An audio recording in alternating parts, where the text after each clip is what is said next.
नमस्कार सभी मित्रों। देखिए, आज से मैं श्रृंखला स्टार्ट कर रहा हूँ एनसीईआरटी हिस्ट्री को लेकर। और सभी छात्र जो घर बैठे अध्ययन करना चाहते हैं, जो क्लासेस से जो अपनी क्लास रहेगी वो ही आपको कहाँ मिलेगी, यूट्यूब पर मिलेगी, है ना।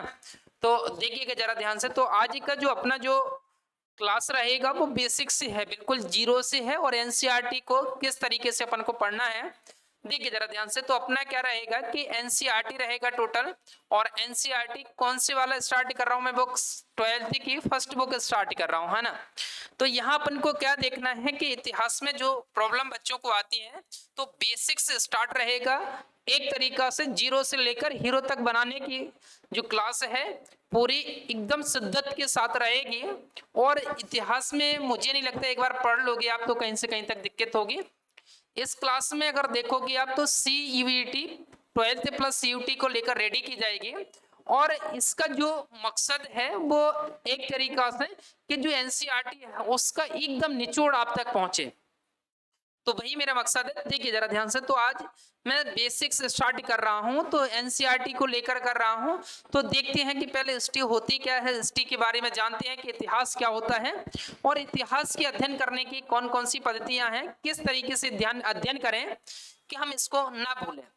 देखिए, तो यहां से स्टार्ट करते हैं। तो पहला अपना कॉन्सेप्ट है कि बेटा इतिहास से स्टार्ट तो कर रहे हैं, पहले इतिहास को हम समझे जरा ध्यान से।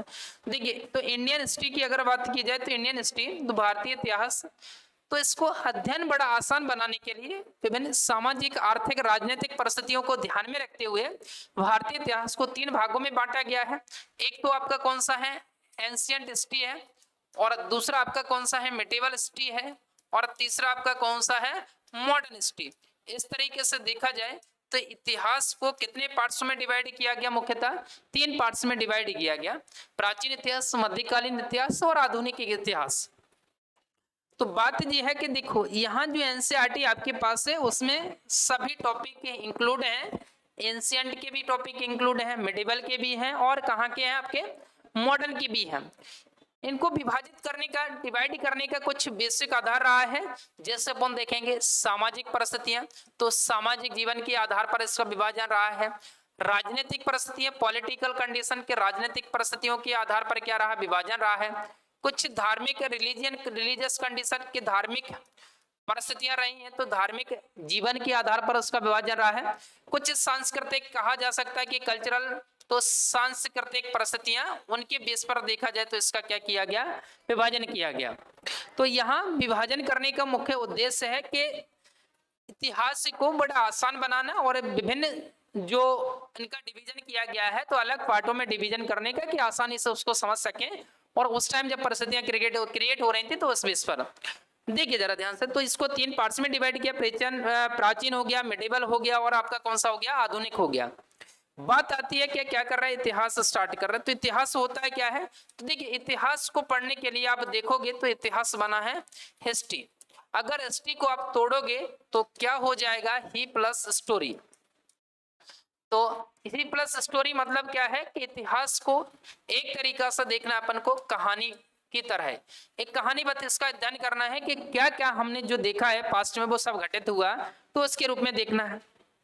यहां देखना है इतिहास। तो पहली तो इसकी क्या आती है, परिभाषा आती है कि इसकी डेफिनेशन क्या है।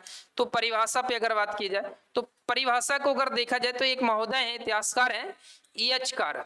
तो EH कार महोदय के अकॉर्डिंग अगर आप देखोगे तो इनके अकॉर्डिंग क्या एक परिभाषा है। परिभाषा इन्होंने दी है इतिहास को लेकर, और उन्होंने बताया है कि वर्तमान में बैठकर अतीत का अध्ययन करना क्या कहलाता है, इतिहास कहलाता है। तो सीधी बात, वर्तमान में बैठकर वर्तमान में बैठकर अतीत का अध्ययन करना, वर्तमान में बैठकर अतीत का अध्ययन करना इतिहास कहलाता है। अध्ययन करना इतिहास कहलाता है। देखिए जरा ध्यान से, इनके अकॉर्डिंग इन्होंने बताया है कि जो इतिहास है वो इतिहास का मुख्य कारण है कि एट प्रेजेंट टाइम में क्या चल रहा है, वर्तमान परिस्थितियां क्या हैं और पास्ट में क्या था। तो आज अपन देखेंगे, तो आज हम जो पढ़ रहे हैं, आज मैं पढ़ा रहा हूँ, कुछ टाइम बाद जब मैं क्लास बंद करूंगा तो मेरे लिए क्या बनेगा, एक इतिहास बनेगा। तो एट प्रेजेंट टाइम में कि वर्तमान की जो परिस्थितियां, इससे पहले का तुमने जो पढ़ा है पहले का जो टाइम पीरियड निकला है वो टाइम पीरियड निकलना वो आपके लिए सबके लिए क्या हो चुका, इतिहास हो चुका। वर्तमान में बैठकर अतीत का अध्ययन करना क्या कहलाता है बेटा, इतिहास कहलाता है।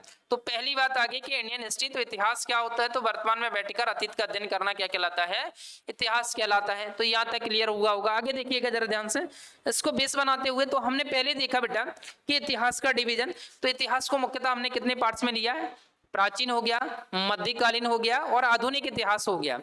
अब देखिए कि जो भारतीय इतिहासकार हैं उन्होंने इसको और आसान बनाने के लिए तो प्राचीन इतिहास को और भी उन्होंने डिवाइड किया। प्राचीन इतिहास को आप देखोगे तो प्राचीन इतिहास को क्या डिवाइड किया गया, तो इतिहास को डिवाइड करने का देखो कुछ मुख्य आधार रहा है उनका। तो अपन को देखना अब कौन सा हो चुका है, इतिहास 3 पार्ट्स हो चुके हैं। अब देखना है प्राचीन इतिहास।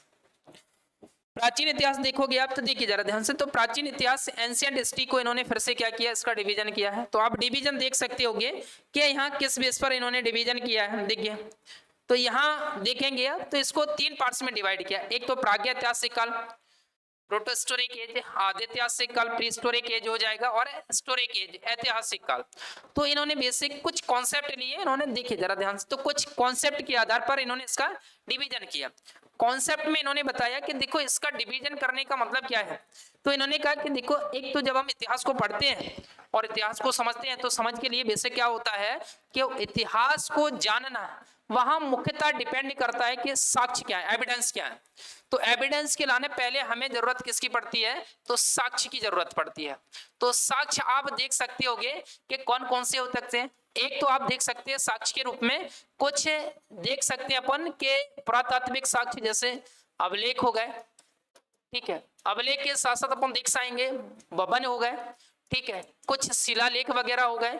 तो जी शिलालेख वगैरह हो गए जी। तो एक तरीका से अगर देखा जाए तो ये जितने आर्कियोलॉजिस्ट हुए तो आर्कियोलॉजिकल कुछ एविडेंस मिलते हैं वो सारे। इसी के साथ साथ हम देखेंगे कुछ लिटरेचर, कुछ साहित्यिक स्रोत मिलते हैं। तो यहाँ साहित्य की अगर बात की जाए तो साहित्य के रूप में एक आप देखोगे तो धार्मिक साहित्य के रूप में मिलेंगे। तो धार्मिक साहित्य के रूप में हम देख सकते हैं कि कुछ हमारे वेद हैं, तो वेदों से कुछ अध्ययन होकर हमें ज्ञान की प्राप्ति हुई, तो वो हमें एविडेंस मिलेंगे कि हमारा इतिहास क्या था, तो वेदों की जानकारी मिलेगी। वेद के साथ साथ हम देखेंगे कुछ अरण्यक रहे हैं, उपनिषद रहेंगे, ठीक है, उपनिषद रहेंगे। इसके अलावा बात की जाए तो ब्राह्मण ग्रंथ रहेंगे। तो इस बेस पर हम किसका अनुमान लगा पाते हैं, इतिहास का लगा पाते हैं अनुमान। तो आप देखोगे साहित्यिक स्रोत है, कुछ स्रोत अगर देखा जाए तो गैर साहित्यिक स्रोत, गैर साहित्यिक स्रोत, गैर साहित्यिक स्रोत के रूप में हम देख सकते हैं कि विभिन्न पुस्तकें हैं कि हमारे यहाँ जो विदेशी यात्री आए तो उन विदेशी यात्रियों ने अपनी कुछ पुस्तकें लिखी हैं। जैसे आप देखोगे मेगस्थनीज के इंडिका, क्वार्टरलिक अर्थशास्त्र। तो अगर इनको देखना है तो गैर धार्मिक जो साहित्य है, गैर धार्मिक के रूप में अगर देखा जाए तो गैर धार्मिक साहित्य, ठीक है, तो यहाँ गैर धार्मिक साहित्य के रूप में अपन देख सकते हैं कि कुछ जो पुस्तकें हैं, जो विद्वान आए उन्होंने कुछ पुस्तकें लिखी। तो इस बेस पर उन्होंने क्या किया, इसका डिवीजन किया और इस एज पर उन्होंने बताया है कि देखो कहाँ चीज कहाँ मिली, कहाँ नहीं मिली, कौन सी चीज है। तो इसको उन्होंने कुछ बेसिक आधार माना। आधार मानने के लिए एक तो उन्होंने ये चीजें बताई हैं जिससे हम पूरे इतिहास का अनुमान लगाते हैं। बट यहाँ प्राचीन इतिहास में भी ऐतिहासिक काल, आद्य ऐतिहासिक काल और ऐतिहासिक काल, इस टाइम प्रॉब्लम ये थी कि देखो प्रागैतिहासिक काल है, इस वाले टाइम का अनुमान लगाना बड़ा मुश्किल था, क्योंकि इस वाले टाइम पीरियड में ना तो आपके देखोगे अभिलेख मिलेंगे, ना तो शिलालेख, ना तो भवन मिलेंगे, ना तो साहित्य से रिलेटेड कोई भी चीजें मिलेंगे, रिलीजियस से रिलेटेड चीजें कोई भी नहीं मिलेंगी। तो इन सारी चीजें एक भी कोई मिलना नहीं। तो इसका मतलब ये है कि इसको समझने में बड़ी कठिनाई है। इसको समझने के लिए इन्होंने बेसिक आधार लिया। क्या लिया, एक तो इन्होंने देखा पुरातात्विक साक्ष्य देखा और दूसरा इन्होंने स्क्रिप्ट क्या देखी, लिपि देखी कि अगर इस काल में हम अनुमान लगा रहे तो इस टाइम पीरियड के अंतर्गत स्क्रिप्ट लिपि कौन सी रही है। ब्राह्मी लिपि थी, खरोष्टी लिपि थी, अरामाइका लिपि थी या अन्य कोई लिपि थी, देवनागरी लिपि जो आज प्रचलित में वो थी। तो एक तो उन्होंने देखा कि हम आर्कियोलॉजिस्ट एविडेंस है, जो आर्कियोलॉजिकल एविडेंस है उनके आधार पर हम देख पाएंगे कि इतिहास को कैसे समझना। स्क्रिप्ट लिपि को उन्होंने बेस मुद्दा बनाया। तो इस चीज के लाने इस इतिहास को समझने के लिए उन्होंने बेसिक 2 कॉन्सेप्ट दिए। एक कौन सा हो गया, पुरातात्विक साक्ष्य, और दूसरा आपको नजर आ रहा है कि स्क्रिप्ट या लिपि। तो एक तो आपको स्क्रिप्ट या लिपि का ज्ञान हो। तो देखिए इस वाला टाइम पीरियड प्रागैतिहासिक काल है, इसमें मुख्यतः आप देखेंगे तो ये स्टार्ट होता है स्टोन एज के रूप में। तो स्टोन एज के रूप में तो एक बात है कि यहाँ पुरातात्विक साक्ष्य मिलेंगे लेकिन लिपि नहीं मिलेगी, क्योंकि स्टोन एज के अंतर्गत लोग बाग लिखना ही नहीं जानते थे, जंगलों से बाहर आना उन्होंने स्टार्ट किया था। तो यहाँ आपको पुरातात्विक साक्ष्य मिलेंगे, लिपि नहीं मिलेगी, सबसे बड़ी प्रॉब्लम। तो यहाँ पुरातात्विक साक्ष्यों के आधार पर इन्होंने इतिहास देखा कि उस टाइम का मानव शिकार करता था, किस टाइप के औजार रखता था। तो इस तरीके से उन्होंने यहाँ अनुमान लगाकर और इस टाइम के उन्होंने इंसान का वर्णन किया है, इस टाइम के मानव का। बट इस टाइम पीरियड में उनको क्या नहीं मिली, लिपि के कोई एविडेंस नहीं मिले। तो इसका मतलब ये है कि यहाँ लिपि अवेलेबल नहीं थी। अब देखिएगा आदि ऐतिहासिक काल, आदि ऐतिहासिक काल में तो देखिए यहाँ अगर देखोगे तो इसका जो एग्जाम्पल देखने को मिलेगा प्रागैतिहासिक काल, यहाँ मुख्यतः आप देखोगे एक तो स्टोन एज नजर आएगा, इसका उन्होंने जिक्र किया है कि इसके अंतर्गत कौन आता है, स्टोन एज। स्टोन एज का मतलब पाषाण काल, तो पाषाण काल हो गया। और दूसरा इसके अंतर्गत है ताम्र पाषाण काल, ताम्र पाषाण काल। तो दो हैं, एक तो पाषाण काल और दूसरा कौन सा है, ताम्र पाषाण काल है। देखिए तो यहाँ पाषाण काल और ताम्र पाषाण काल, इसके क्या है, एक तरीका से इसको समझने में कि पाषाण काल और ताम्र पाषाण काल को समझने में एक तो आर्कोलॉजिकल एविडेंस है, दूसरा स्क्रिप्ट है, इनकी भूमिका देखनी है। ऐतिहासिक काल, तो यहाँ ऐतिहासिक काल को अंतर्गत इसमें दो पार्ट्स के रूप में रखा गया। एक तो यहाँ रखा गया इंडस वैली को, सिंधु घाटी सभ्यता को रखा गया है, इंडस वैली या सिंधु घाटी सभ्यता। दूसरा इसमें रखा गया वैदिक सभ्यता को रखा गया है। तो यहाँ अपन देखेंगे कि यहाँ दो चीजें हैं, आर्कोलॉजिकल एविडेंस भी मिले इस वाले टाइम पीरियड में जब वैदिक सभ्यता को देखा गया। तो यहाँ आर्कोलॉजिकल एविडेंस से अपन देखा जाए पुरातात्विक साक्ष्य के, उसको खोदा गया और खोदने के बाद जमीन से विभिन्न प्रकार के भवन मिल रहा है, टेराकोटा या लकड़ी से बना कुछ सामान मिल रहा है, विभिन्न प्रकार की मूर्तियां नजर आ रही, सारी चीजें नजर आ रही। तो इसके अंतर्गत किसको पढ़ना है अपन को, सिंधु घाटी सभ्यता और वैदिक सभ्यता को पढ़ना है। तो इसका हमने अनुमान लगाया कि पुरातात्विक साक्ष्य यहाँ अवेलेबल है, सिंधु घाटी सभ्यता में भी है और वैदिक सभ्यता के अंतर्गत भी है। दूसरा स्क्रिप्ट, हाँ यहाँ स्क्रिप्ट है, क्या है, लिपि अवेलेबल है, बट बेटा इसको पढ़ा नहीं गया। तो यहाँ क्या बेटा है कि इसको रीड ही नहीं किया गया क्योंकि स्क्रिप्ट है, लेकिन सिंधु घाटी सभ्यता की लिपि को समझने में लोग बाग नाकाम रहे। अब तक उसकी लिपि को पढ़ा भी नहीं गया, समझा भी नहीं गया कि कौन सी लिपि है, कहाँ लिपि है। तो यहाँ ऐतिहासिक काल के अंतर्गत कि इसको समझने में एक तो हमें आर्कोलॉजिकल एविडेंस मिले, दूसरे हमें लिपि भी मिली। बस लिपि को यहाँ हम एक सफलता हासिल नहीं कर पाए पढ़ने में कि लिपि कौन थी, क्या लिखा था इन्होंने, उस चीज का हमें आज तक वो पढ़ने में उनकी सहूलियत नहीं मिली। तो इसके अंतर्गत हमें सिंधु घाटी सभ्यता और वैदिक सभ्यता का क्या करना है, आदि ऐतिहासिक काल के अंतर्गत अध्ययन करना है। इसके अंतर्गत कौन है बेटा, आपका पाषाण काल है और ताम्र पाषाण काल है, जिसे कैल्कोलिथिक एज बोला जाएगा। इसके बाद देखिएगा अगला आपका कौन सा है, ऐतिहासिक युग। यहाँ आप देखेंगे तो वैदिक सभ्यता के बाद वाला तो मौर्यन पीरियड वाला है, पूर्व मौर्य काल से देखेंगे जब तक कि हमारा क्या नहीं आ जाए, मेडिवल हिस्ट्री स्टार्ट ना हो जाए, महमूद गजनबी और मोहम्मद गौरी का जो आक्रमण स्टार्ट ना हो जाए, उससे पहले तक देखा जाएगा। तो हम कौन से को पढ़ते हैं, ऐतिहासिक काल को पढ़ते हैं। और इस काल को हमने समझने में हमारे पास आर्कोलॉजिकल एविडेंस भी है और दूसरा हमारे पास क्या है, स्क्रिप्ट भी अवेलेबल है। तो यहाँ जाकर हमने इसका अध्ययन किया, इसको समझा।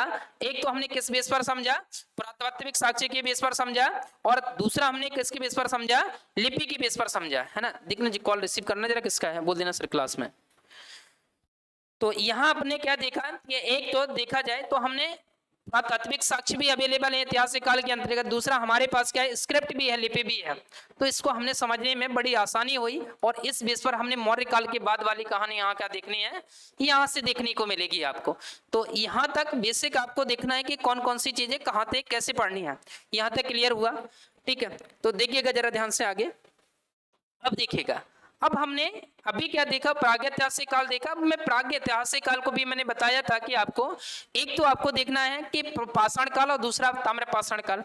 तो यहाँ देखना है कि पहले प्रागैतिहासिक काल आया कैसे, तो पहले तो आएगा तब जब इंसान होगा।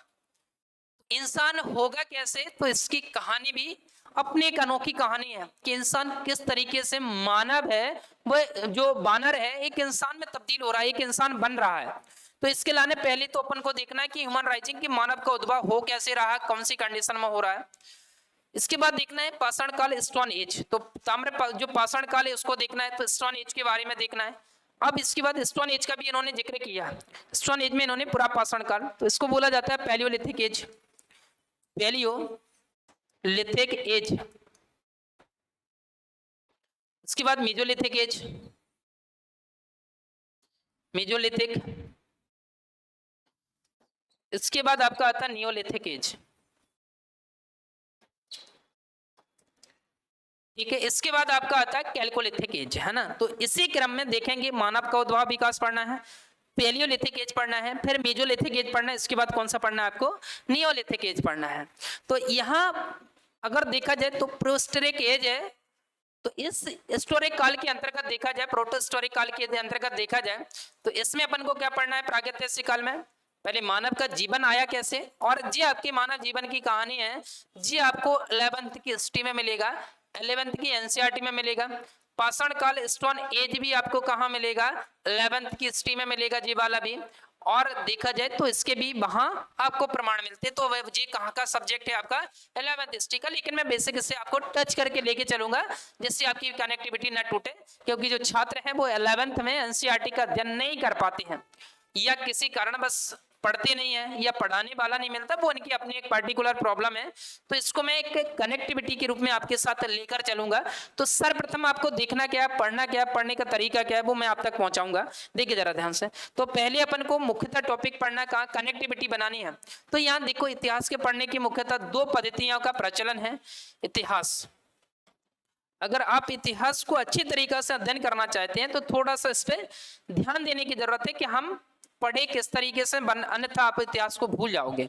देखिए यहाँ अपन देखेंगे एक तो हॉरिजेंटल है और इसका एक हॉरिजेंटल और वर्टिकल इसकी स्टडी होती है। एक तो देखा जाए तो क्षैतिज अध्ययन, क्षैतिज अध्ययन जिससे बोला जाता है हॉरिजेंटल अध्ययन, और दूसरा कौन सा होता है, वर्टिकल, जिसको बोला जाता है लंबवत अध्ययन। यहाँ स्टडी आपको 2 तरीका से करनी है। एक कौन सी करनी है, हॉरिजेंटल, और जी आपकी किसको टच कराती है, जी आपकी कनेक्टिविटी, एक टॉपिक को दूसरे टॉपिक से कनेक्ट करते हुए चलती है। एक स्टोरी खत्म होगी, दूसरा टॉपिक की स्टोरी शुरू होगी, तो कनेक्टिविटी पकड़ने के लिए आपको स्टडी की जरूरत पड़ती है कि हॉरिजेंटल स्टडी की जरूरत पड़ती है कि वहीं वर्टिकल स्टडी कि जब हमें टॉपिक की डेप्थ में जाना है, गहराई में जाना है, तब आपको जरूरत किसकी पड़ती है कि लंबवत अध्ययन की जरूरत पड़ती है। तो यहाँ से हॉरिजेंटल स्टडी अपन देखा जाए तो कैसे करनी है, इस पर जरा देखिए जरा। तो यहाँ सर्वप्रथम क्या करना है, जैसे अपन बात की जाए हॉरिजेंटल या क्षैतिज, तो सर्वप्रथम अपन को क्या देखना है, मानव का उद्भव। तो पहले तो हमें क्या देखना है कि ह्यूमन कैसे कैसे एक अपनी गतिविधियां करके बानर जो था वो जंगल से निकलकर आदमी में कन्वर्ट हो रहा है। इसके बाद फिर देखना स्टोन एज, पाषाण काल के बारे में देखना है कि कैसे पाषाण काल डेवलप होता है। इसके बाद पाषाण काल के बाद फिर अगला टॉपिक है कैल्कोलिथिक एज, ताम्र पाषाण काल के बारे में देखना है, तो इस पर भी चर्चा करनी है। ताम्र पाषाण काल के बाद अगला अपना टॉपिक होगा इंडस वैली, सिंधु घाटी सभ्यता होगा, सिंधु घाटी सभ्यता होगा। इसके बाद अगला अपना टॉपिक होगा वैदिक सभ्यता होगा, वैदिक सभ्यता होगा।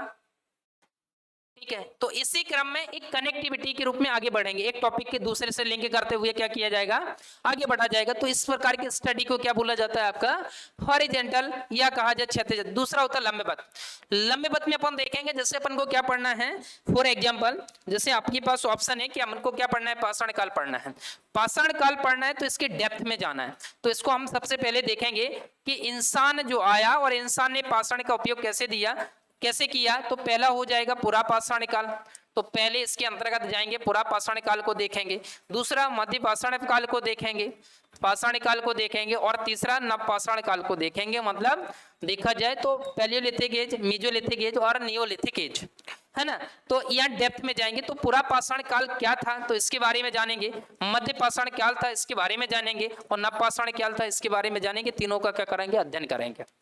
अब इनके बीच में बेसिक डिफरेंस देखेंगे, पुरा पाषाण काल में और नव पाषाण काल में डिफरेंस क्या है, मध्य पाषाण काल में क्या डिफरेंस है। तो इसको बोला जाता है वर्टिकल, डेप्थ में जाकर उसका अध्ययन करना वर्टिकल, या देखा जाए तो एक जो लंबवत जो अध्ययन है इसको अपन करते हैं। तो पहले टॉपिक को कनेक्ट करेंगे और अंदर तक, डेप्थ तक, गहराई तक जाएंगे, जिससे अपन उन सारी चीजों को क्या कर पाएंगे, समझ पाएंगे, है ना। तो यहाँ तक क्या हो जाएगा, ये चीजें क्या हो पाएंगे, क्लियर हो पाएंगे। यहां तक क्लियर हुआ आपका। तो यहां से जो अपनी कहानी है वो आगे क्या होगी, बढ़ेगी आगे। और यहाँ तक अपनी जो फर्स्ट क्लास है यहीं से मैं 0 से लेकर आपको आगे तक पहुंचाने का प्रयास कर रहा हूँ।